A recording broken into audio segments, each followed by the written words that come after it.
I'd like to introduce you all to John Freed, the president of the New York chapter of RC.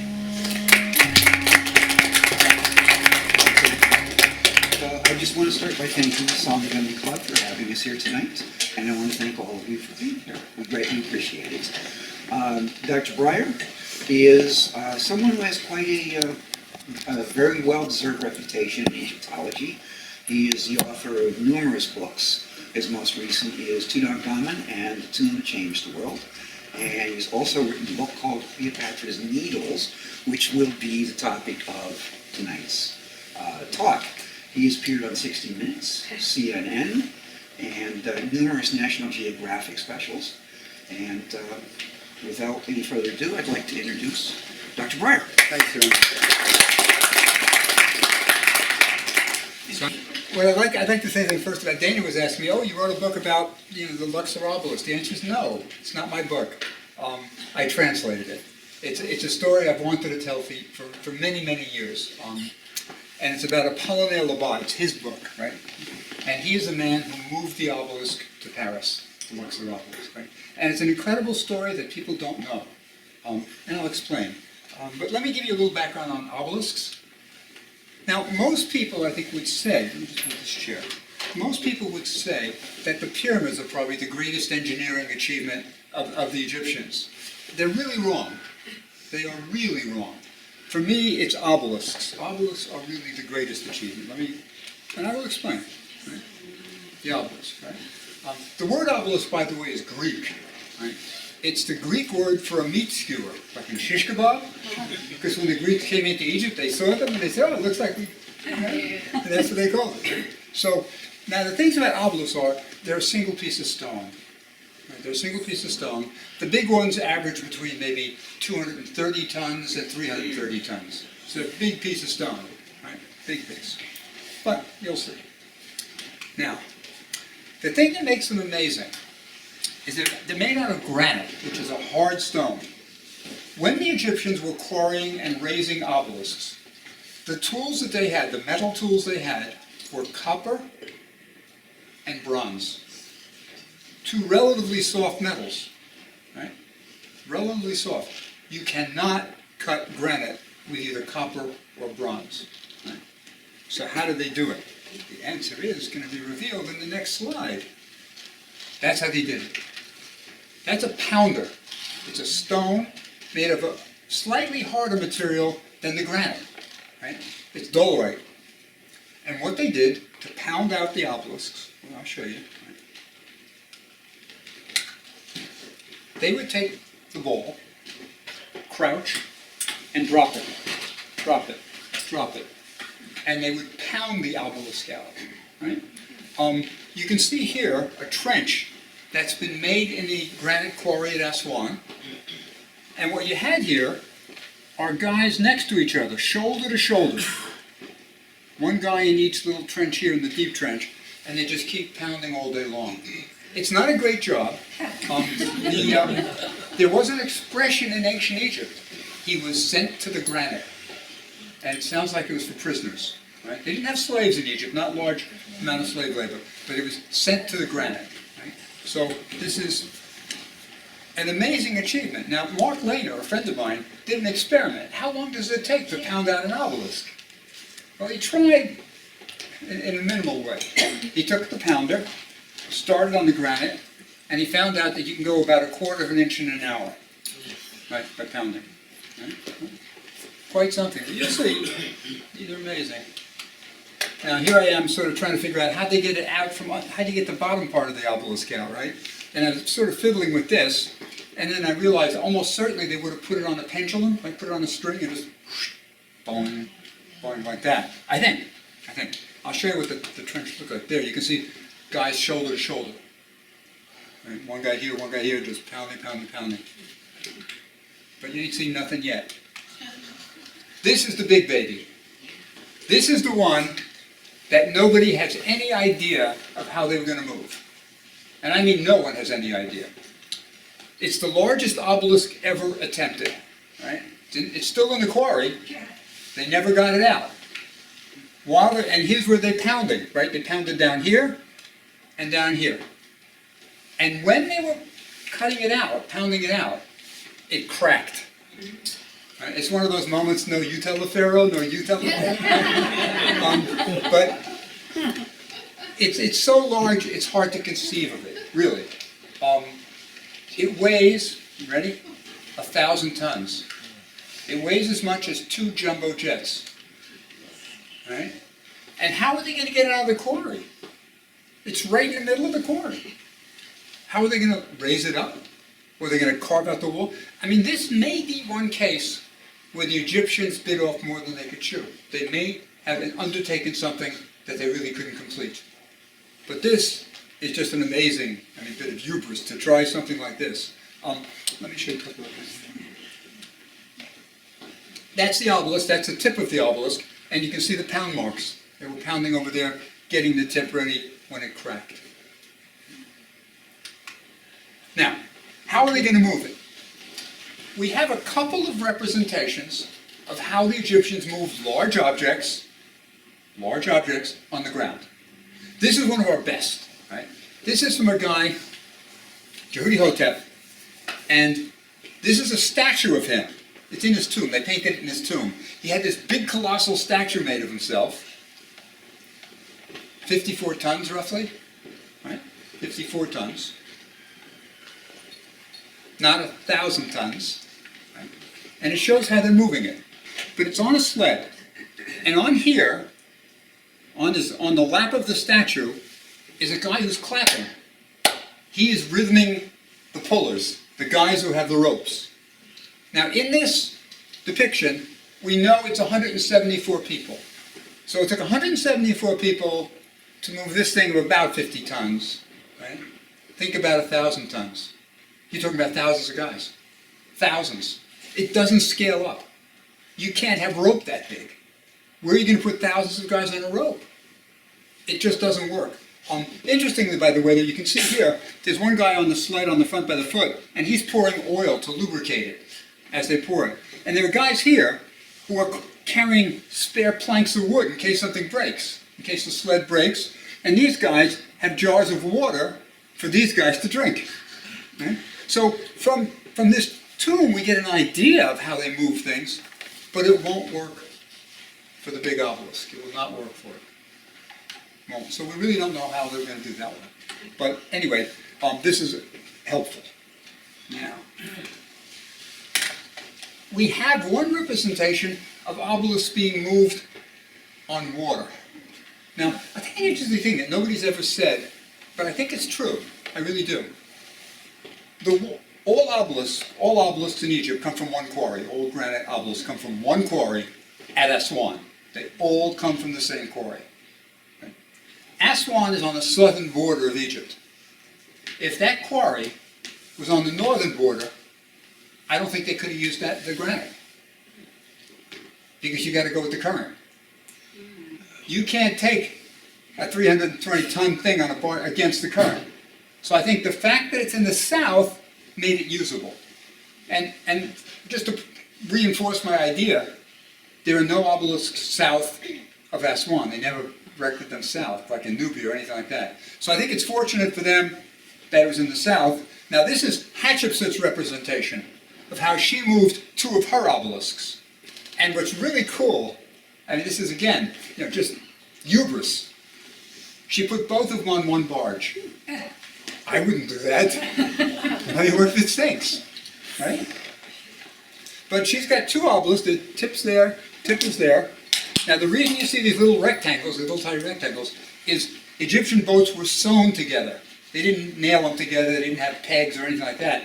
They're called sewn boats, and this is where the ropes went through to hold the planks together. When you put it in the water, right, the rope swells, and it works. So anyway, that's Hatshepsut's rendition of how she moved it. By the way, you're not seeing the whole thing. There's one little boat there. There were 23 of them towing it. Right, 23 towing it with 3 pilot ships. So at least we know for smaller obelisks how they were moved on boat. Now, by smaller obelisk, you mean 100 tons? no, I mean 230 tons. 230. Not the big baby, just with 230 to 320, something like that. Now, how did they erect them? Egyptians never told us, right? Never showed us. This is a theory, I think it's a good theory, proposed in the 1920s by Rex Engelbach. Here's a temple. Obelisks always come in pairs, they're in front of the temple. They don't say much, by the way, obelisks. They have hieroglyphs on them, but they're really just naming the pharaoh, saying he's a wonderful guy, very powerful. That's it, but not historical data. So anyway, the obelisk, we think, is on a sand mound, and it's going to slide down onto the pedestal, and then with ropes, they're going to pull it up. I think that's right. I'll tell you why. When I was doing my book on obelisks in general, I was looking at the bases. There are quite a few bases left with no obelisks, because the Romans took them, right? The Romans took them. And when you look at the base, there's almost always a groove in the base, and I think that groove is to catch the back edge of the obelisk so it doesn't slide off, right? So it stops it, and then you pull it up, right?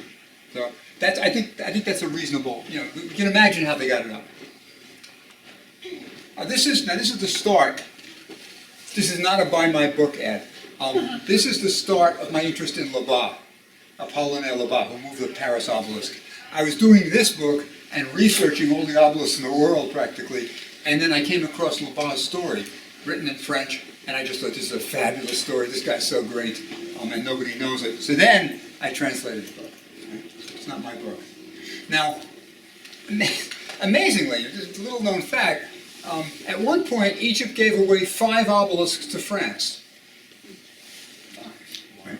They didn't care about them. They really didn't. The ruler was Muhammad Ali Pasha, who was really Albanian, not Egyptian.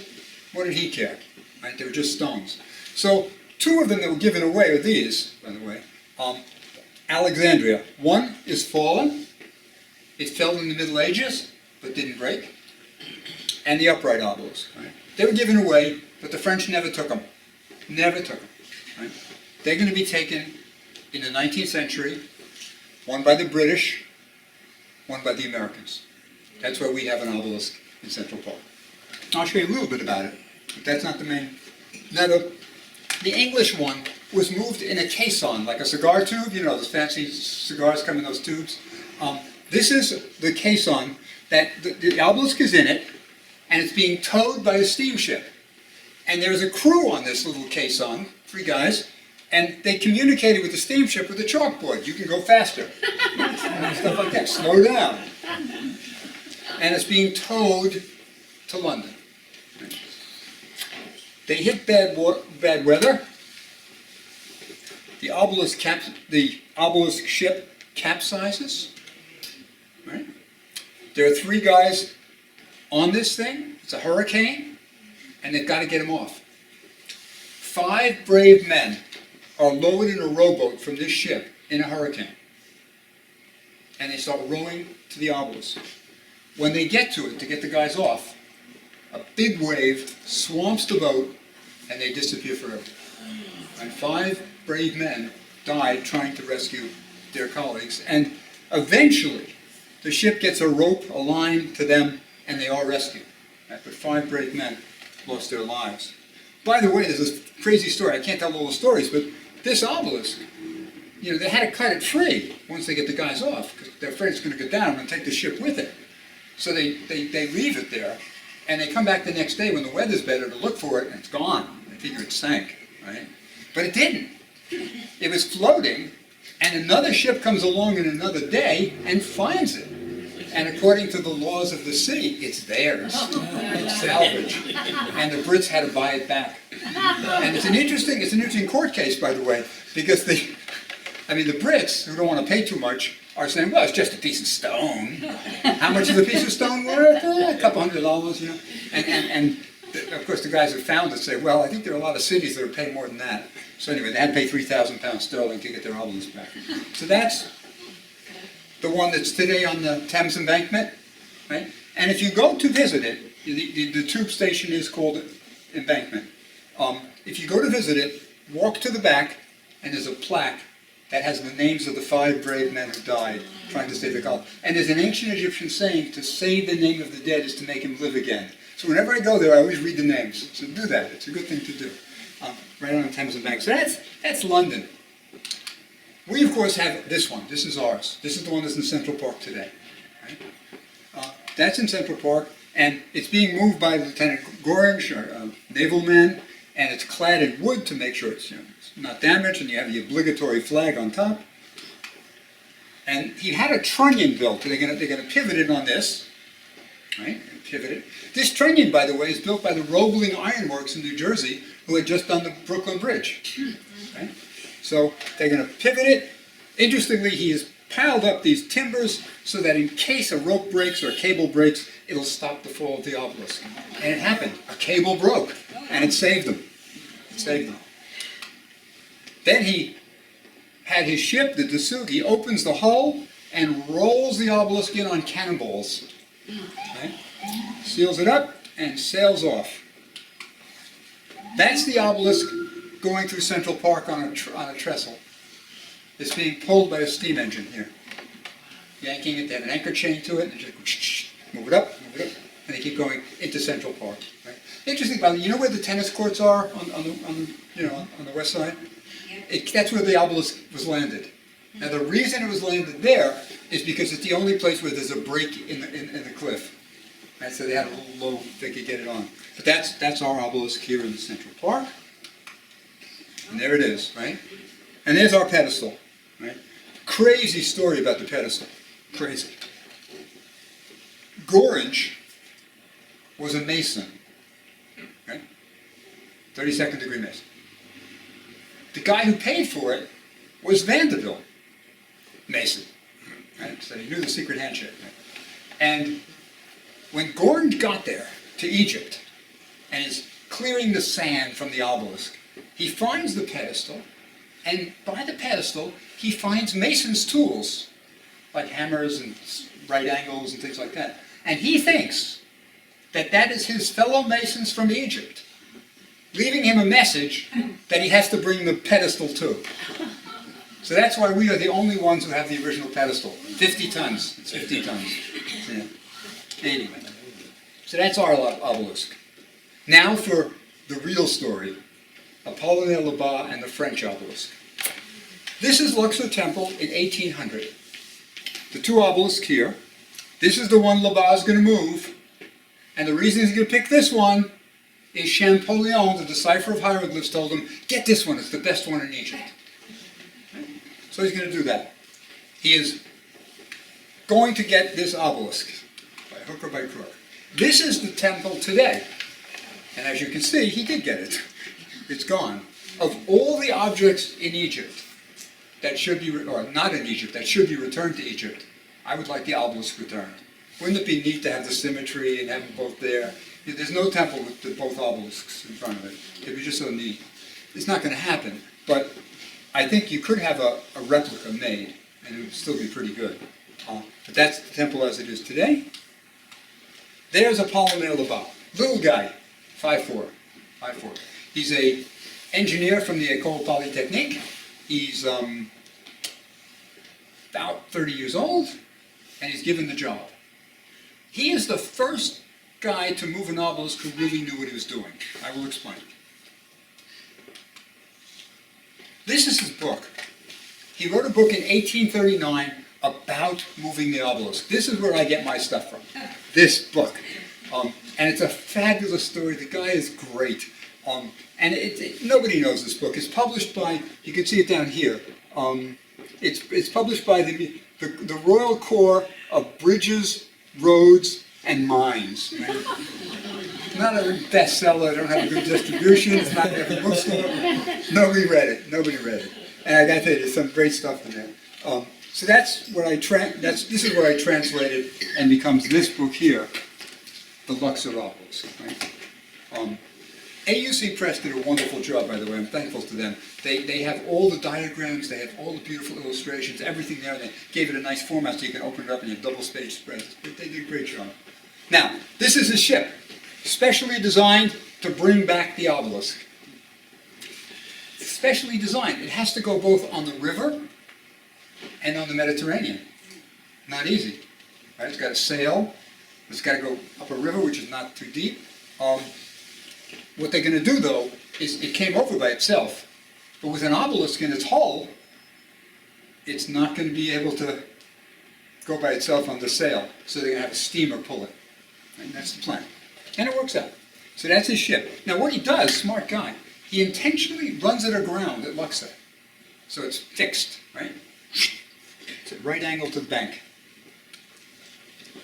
This is his diagram of how he's going to lower the obelisk. And this is how he did it. There's ropes around it, and he's going to have winches lowering it slowly, right? Now, when I say he's the first guy ever to know what he's doing, I mean that literally. He's a graduate of a techie school. He can do the math. He can do the calculations. He knows, for the first time of anybody who are doing this kind of thing, coefficient of friction on the ropes. Right? He knows how much power a capstan, a winch, will generate. So he does it minimally. And it's elegant, it's simple, it's fast, it's wonderful, and he's so proud of it. If you can read at the bottom of his diagram, which is in the book there, this operation took 25 minutes. He lowered it in 25 minutes. I mean, just remarkable. Just an incredible guy, and fearless. He, by the way, was a wonderful human being. He had so many things thrown at him. The first thing he does when he lands his ship, all the guys get off and they run to the obelisk. They want to see it, right? And he looks at it, and there's a huge crack going through it. And Champollion told him, this is perfect obelisk. Nobody knows why Champollion said that. Maybe he made a mistake, maybe he meant the other. But this is the obelisk that he's got. And he's wondering, is it going to break when I lower it? So his stonemason comes and he asks the stonemason, what do you think? Stonemason takes his hammer, bong, listens, says, it'll be okay if we lower it slowly. That's what he said. And it was. And it was. So anyway, you also, by the way, when he's hiring workmen to clear away the sand, a blind old woman comes to him and says, I can't do any work, but you should hire me. I will pray for you and you'll be successful. And he hired her. He's a good man. That's a depiction of lowering the obelisk. Interesting story here with the flags. His men are very eager, they go up to the top and they plant the flag as always, right? And they say, now it's really ours.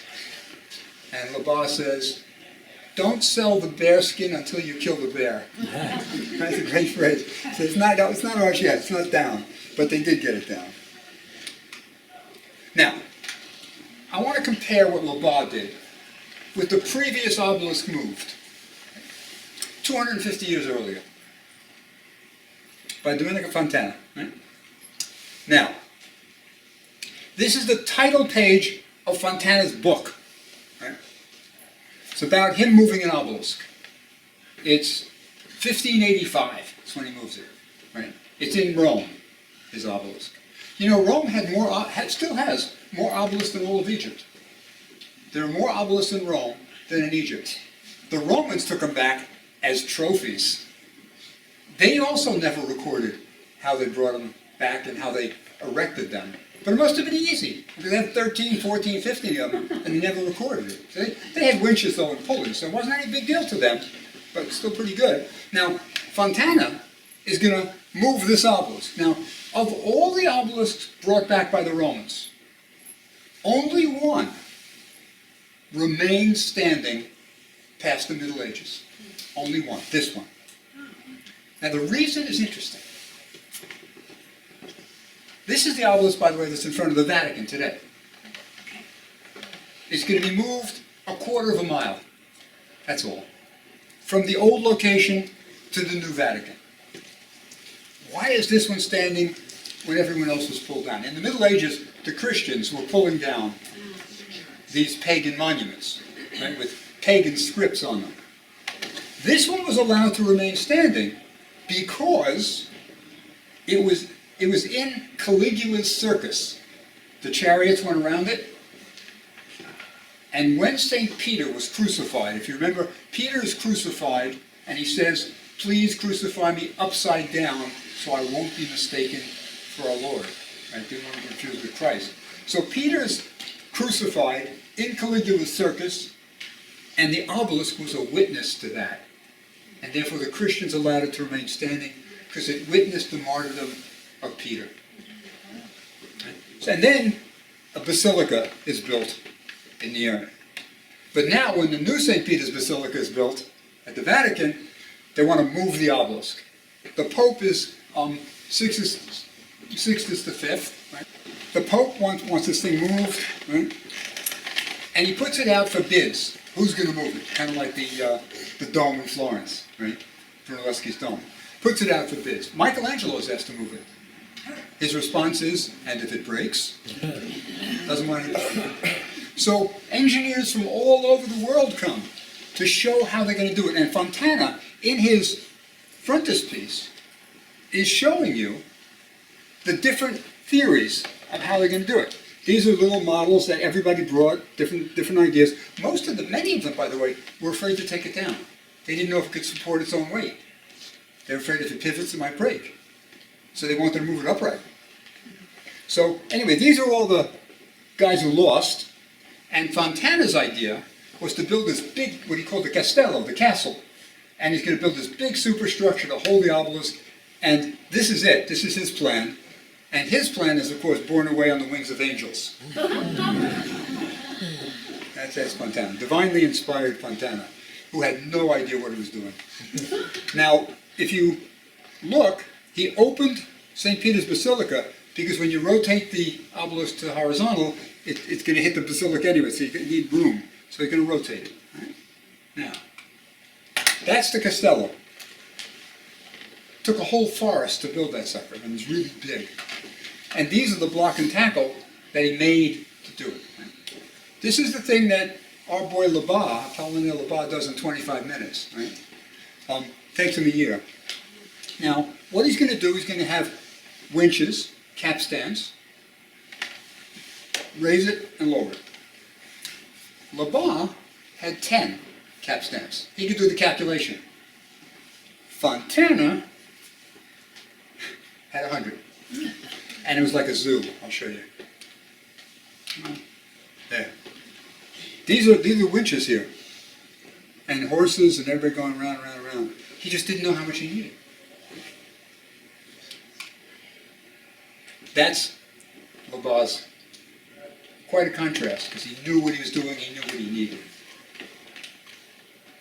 Now, he's very proud of what he's done.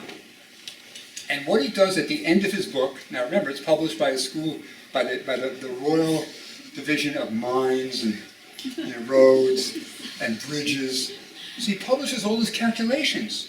This is the first time anybody has ever done these calculations. And he's very proud of it, and that's from his book. And we translated them, so we'd have it here, but it's pretty good. I mean, this is real engineering. You know, the Fontana moving the obelisk, Domenico Fontana moving the Vatican obelisk, is often touted as the greatest engineering triumph of the Renaissance.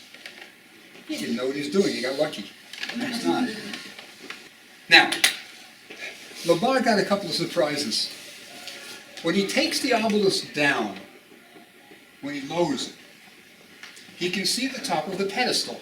The pedestal's high, by the way, it's about 8 feet high. It's a big piece of stone, 50 tons. And on the top of the pedestal are hieroglyphs. They were underneath the obelisk for 3,000 years. Right? They're the cartouche, the name of Ramses the Great. And this is Labat's drawing of them. Now, why put the cartouches where you can't see them, right? Now, here's the reason. This is Ramses the Great's obelisk. And Ramses is often called by Egyptologists the Great Chiseler. Now, the reason he's the Great Chiseler is he would take other pharaohs' monuments, previous monuments, and chisel their names off and put his. So when the gods looked down, they would think that Ramses built them. Right? So Ramses was used to carving other people's names out, and he wanted to make sure that his name was not carved out. So he put it underneath the obelisk where you can't carve it out. Now the base is split in two. It's split in two in ancient times. And this is how they repaired it. This is called a butterfly cramp. And what they do is you cut out across, imagine cutting into the stone, this shape, about this deep. So you get like a bow tie, like Anthony's bow tie. Where's your audiovisual aid? Audiovisual aid.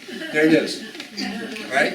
And they cut that out so that, and then you put in a piece of wood or metal, right? Wood or metal, and then it can't move apart. Right? So that's common. When you go to the Metropolitan Museum of Art, by the way, you know there's a very large statue in the hall, the entrance hall. Look at it. It's got those butterfly cramps on it. It cracked also. So he discovers that, first one ever to see that. Right? Now, he's got to get the obelisk to a ship. He's got it down. He's got to get it to a ship. Everything is thrown against this poor guy. Cholera strikes. And the Nile is closed. Nothing is coming south from Alexandria and Cairo to Luxor. And he's got his timber there.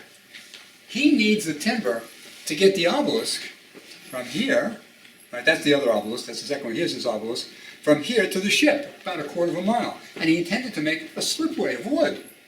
And you lubricate it, kind of like what we saw in the other one. Now, he's out of wood. He can't do it.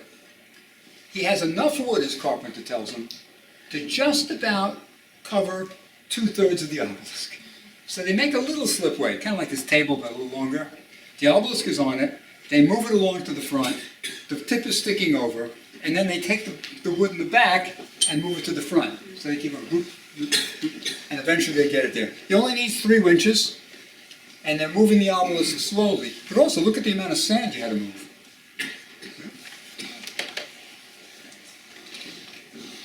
And he gets it on the ship. Now, when he gets to the ship, he had a plan. He was going to open the hull and put the obelisk in, right? Sawing wrist. But he can't do that because he doesn't have wood to repair it. He doesn't have any wood to repair it. So what he does, his carpenter cuts the front of the ship off.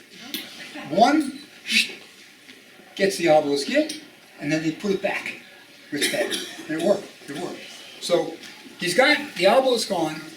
He now has to wait for the Nile to rise, which is 7 months in the future. So he's got to wait 7 months for the Nile to rise. Right? So he decides to go on a trip south. He wants to see Nubia, south of Egypt. He wants to be a real adventurer. So what he does is he's worried that his ship in the sun, it's July, he's afraid the boards are going to crack in the sun. So he takes reed mats. This is the ship with reed mats, and he pays somebody to water it every day like a plant so that it won't crack. And it works. So now he heads south with some of his men on a great adventure. They look at Abu Simbel, right? They visit Abu Simbel. It's 1834, you know, it's a big deal. Not many people are that far south. And then, this is again a great thing about his book. He's such a human being. One of the things that impressed him most, this whole trip, is the dancing girls of Egypt. Right? Particularly one troupe, where he witnesses what is called, it's a well-known dance in Egypt, the dance of the bee. The dance of the bee. It's an early striptease. What it is the dancer starts dancing, and then she pretends that a bee has gotten under her shawl, right? And she throws the shawl off. And then the bee goes under whatever, and eventually everything's gone, right? And Leblanc is waxing poetic about this. I mean, he is explaining how this is such a fantastic, well beyond the ballets of Europe. That's what he says, that's what he said. I mean, he was a changed man.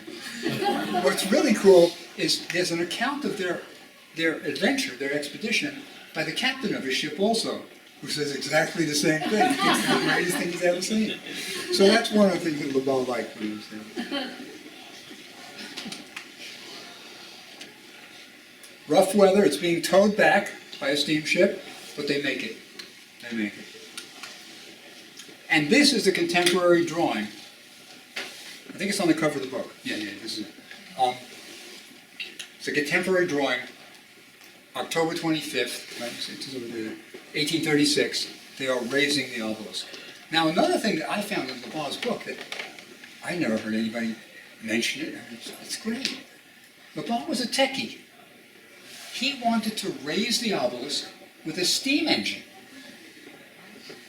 Now, steam engines were not used that much on land yet. They'll be used for the railroads very soon. But it's steam ships that steam was used. He wants to use it on land, and he wants to show everybody the miracle of steam. He's going to raise the obelisk with steam power. He gets his steam engine to do it. And he tries it out, and what happens is he's given a steam engine with a defective boiler, and it won't generate enough power to raise it. So he goes to plan B, winches, manpower, and he gets it up. Right? With music in the background. It's very dramatic, very dramatic. That's the bar. There's a painting. There are two accounts, contemporary depictions of it, and then you can see there are people selling food and stuff like that. And it's like a big event. And the king is there, is present, King Louis I. He's there, and he strikes a medal which actually mentions Laban under the emphasis of Monsieur Apollinaire Laban, engineer, marine engineer. And so the king, and it rewards him with a pension. Laban is set for life. So it's a great adventure now. And there it is on the Place de la Concorde today. And as a really nice gesture to Laban, they show how he raised it on the pedestal. You can see that. Another crazy thing I just don't understand. Laban gets it to Paris. Great. Nobody's decided where it goes. And they have to wait a year to quarry the stone for the pedestal. So they didn't get it ready in advance. It's when he gets it. Maybe they didn't think he could do it. I don't know. But it's all quarried after he gets there, and he has to wait another year. Right? By the way, something similar happened to the London obelisk. And this is, again, wacky. When they got it there, they didn't know where they were going to put it. So they made a wooden model of it, right? And they brought it through London saying, how does it look here? And if you look at the illustrated London News, you will see the obelisk in front of Westminster Abbey, where it's not. And that's the wooden model. Right? But anyway, so Laban has to wait a year to get his pedestal, but they do show his technique, which he's very proud of. And today you can visit Laban's grave, which I have. He's buried at the famous Père Lachaise cemetery in Paris, where all the great ones are buried. And I guess you can figure out which one is his. And there he is, the great one. And that's my man, Apollinaire Laban. So again, to say the name of the dead is to make him live again, and I hope we've done something for that. But I'll be happy to answer questions. What is the question? Yes. Yes, what was the political situation that led? Did the French ask for the obelisk? Was it that the Egyptians decided it was maybe some good political act, some give and take, bartering? Yes, the answer is yes. It is a political act. Muhammad Ali wants to modernize Egypt, and European powers have that ability. So he's quite happy to give away antiquities. And in return, he'll get medical corps coming and setting up hospitals, things like that. He actually took down entire temples, ground them into cement to build sugar refineries. Right, so he had no regard for the antiquities at all. But yes, it's political. We'll give you this. You do this for us. Yeah. Yes. I have a question about the hieroglyphics on the sides of the obelisk. Yes. Are they associated with any particular artist, or are they a decree of the pharaoh himself, what he wants on them, what they say? All right. First, no artist is associated with them. Artists in ancient Egypt did not sign their works. The reason is that Egyptian art is almost eternal. It doesn't change. They didn't value creativity. This is why when you go into the Metropolitan Museum of Art, you can look at a statue from 200 BC, from 1000 BC, from 2000 BC. They all look the same. They all look Egyptian. You don't think of anything different. Very little change in 3,000 years of Egyptian art. They felt if it wasn't broken, don't fix it. So they were copyists. You know, if you wanted a new statue of the god, you got out the old one, and you told the guy to copy it. And that's what they did. Now, the inscriptions on the sides are formulaic. almost every obelisk has basically the same thing. It has every pharaoh had 5 names. 2 are in cartouches, the ovals. And the reason they're called cartouches, by the way, is Napoleon's men, when they invaded Egypt in 1798, they saw these shapes, and it looked like a bullet, upright. So they called it a bullet, cartouche, right? As in cartridge. But they're just the names of the pharaohs, and maybe something like saying, great of bulls, strong of life, and that kind of thing. Nothing important at all, nothing So new. there's no written record of a pharaoh commissioning, I ordered so-and-so? There is. We have Hatshepsut, for example. Hatshepsut says, on the base of her obelisk, she says, you know, I commissioned this and it was done in 7 months. You know, she gave an idea, so she said pretty fast. But also, by the way, Hatshepsut has a little coda to that. She's the pharaoh queen, right? She's a woman who's pharaoh, right? It's kind of difficult. And she says, at the end, she says, say not that I did not do this. Rather say, how like her. And so she knew that her name would be erased. People would, because she was a woman, they might have, she said, don't say I didn't do this. Yes? The obelisk in Central Park, how old is that? How old is it? I guess it's 3,200 years, something like that. 3,200? That's right, I think. It's from 13, yeah, it's about Whose 3,200. obelisk is that one? 3,200, what? Whose obelisk is that? Tutmosis III. Tutmosis Tutmosis III. III. Yeah, Tutmosis III. If, Yeah. How many total obelisks are there known, and how many remain in Egypt? There's probably about 40 known obelisks. This includes broken ones, piecemeal, 13 in Rome alone, one in Turkey. You know, there are some small ones, that includes those. In Egypt, I really don't know. I think it's about 7 that are upright. Yeah, that's it. I mean, they were all trophies taken to Rome, and that was it. Yes? If that giant obelisk that you talked about Yeah. not cracked, Yes. what theories are there that how they would have taken that obelisk out of that quarry?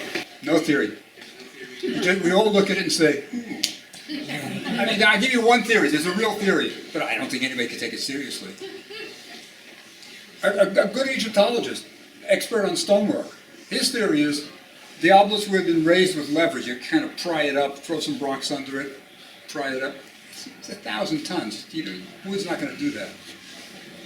Yeah. So you said there are many more obelisks that were taken to Rome. How were they in sizes comparing to the Luxor obelisk? They're about this. Some are almost the same as the Luxor obelisk. There's some big ones. I mean, the Vatican one is big. The Lateran obelisk is 110 feet is the tallest one today, right? 110 feet. But they're big. The ones the Romans took were 230 tons to 320 tons. Not only that, most of the obelisks that you see today in Rome had disappeared. What happened was the Christians pulled them down. Over the centuries, dirt builds up. The obelisk disappeared. Then when the Pope, right, Sixtus V, he's an antiquarian. He likes old things. He hires antiquarians, they're called, guys with long iron bars to go through Rome trying to find the obelisk. And then they dig them up. And if it's broken in 3 pieces, they put it together and get it upright. So some of the obelisks are in great shape, some are better than others, and there's probably plenty more under buildings in Rome. Plenty more that's still How to be many can found. you see today in Rome? How many can you see today? 13. Yeah, 13 obelisks. Yeah. Well, we did it, guys. I can't, I know we have to end. If you want a book, I'm sorry, 5 books. I don't have 5 books here. You're welcome to buy a book. Thank you, guys. Thanks for coming.